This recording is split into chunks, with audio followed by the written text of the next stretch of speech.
તાજેતરમાં મ્યાનમારની અંદર બહુ ખતરનાક જોરદાર લેવલનો ભૂકંપ આવેલો છે. ઘણા બધા લોકો આની અંદર મરી ગયા છે. પણ મ્યાનમારની અંદર જે ભૂકંપ આવેલો તો એની સાથે 2-3 કીવર્ડ અત્યંત મહત્ત્વના છે. તો આ કીવર્ડ જે છે આપણે સમજવાના છે. આ મ્યાનમાર જે છે એ પહેલાં તો વાત કરીએ તો એ ફોલ્ટ લાઇન ઉપર આવેલું છે.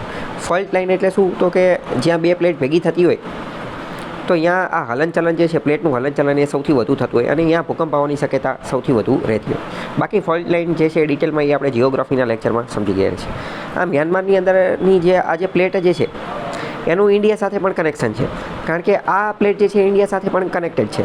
મ્યાનમારની આ જે હકીકતમાં પ્લેટ જે છે, મ્યાનમારમાં આ જે જગ્યાએ ભૂકંપ આવેલો ને ત્યાં હકીકતમાં 2 પ્લેટ ભેગી થઈ છે. કઈ તો કે એક તો ઇન્ડિયન પ્લેટ અને યુરેશિયન પ્લેટ, અથવા તો ઇન્ડિયન પ્લેટ, યુરેશિયન પ્લેટ અને સુંદા પ્લેટ, આ 3 અલગ અલગ પ્લેટ જે છે એ અહીંયા ભેગી થાય છે. આમાં એવું હોય કે અડધી મોટી પ્લેટ હોય અને અડધી નાની પ્લેટ હોય. તો ઇન્ડિયન પ્લેટ અને યુરેશિયન પ્લેટ એ બે મોટી પ્લેટ છે, જ્યારે સુંદા પ્લેટ એ નાની પ્લેટ છે.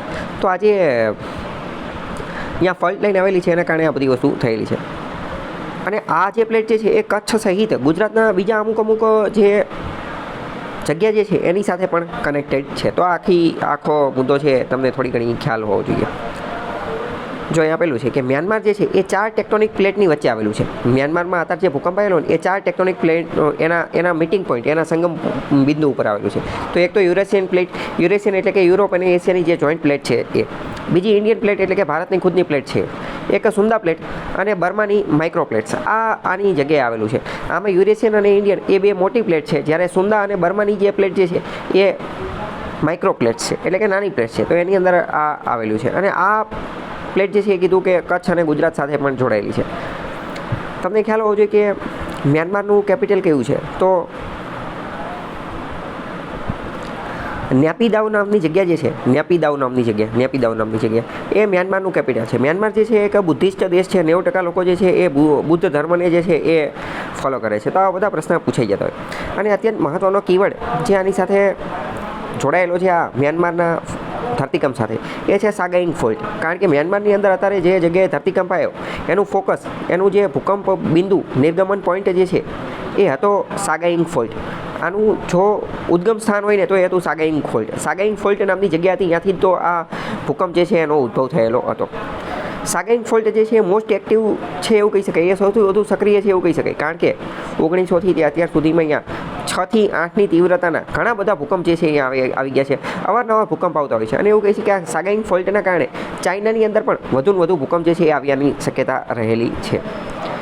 અહીંયા બીજી એક વાત કરીએ તો આ જે ભૂકંપ આવેલો તો એના કારણે ઇન્ટરનેશનલ રિલેશન અને ઇન્ટરનેશનલ કોઓપરેશન જે છે એને પણ સ્થાપિત કરવું જરૂરી છે. કારણ કે મ્યાનમારમાં ભૂકંપ આવ્યો તો બની શકે કે ભારતમાં ભૂકંપ આવે. બાજુમાં તમને ખ્યાલ હશે કે મ્યાનમારમાં ભૂકંપ આવ્યો તો એના કારણે થાઈલેન્ડની અંદર પણ એની અસર જે છે જોવા મળેલી હતી. તજજ્ઞો એવું કહે છે કે ચીનની અંદર તે 2030 સુધીમાં ભૂકંપ જે છે એ આવી શકે છે. તો અહીંયા આજુબાજુના જે દેશો જે છે, બધા દેશો એટલે કે ભારતને, મ્યાનમારને, થાઈલેન્ડને, ચીનને, એ બધાએ કે હળીમળી અને કંઈક કામ ધંધો કરવું પડશે. ભૂકંપ વિશે તમને ખ્યાલ હશે કે આનું જે છે એ પ્રિડિક્શન એટલે કે કોઈ અર્લી વોર્નિંગ, આની અંદર કોઈ આગાહી નથી કરી શકાતી. જે સુનામીને એ બધું આવતું હોય તો એનો એક ફાયદો એ છે કે એમાં તો થોડી ઘણી આગાહી ને એવું બધું કરી શકાય. સુનામી મતલબ કે સુનામી નહીં, પરંતુ આજે સાયક્લોન, ચક્રવાત ને એ બધું આવતું હોય સમુદ્રની અંદર ચક્રવાત, તો એનું અર્લી વોર્નિંગ જે છે એ આપી શકાય અને એના કારણે નુકસાન ઘટાડી શકાય છે. પરંતુ આની અંદર એવું કંઈ કરી શકાતું નથી. તો આ બધું આ આખો જે છે એક રીતે ટોપિક કહી શકાય ડિઝાસ્ટરના ટોપિકની અંદર આવે.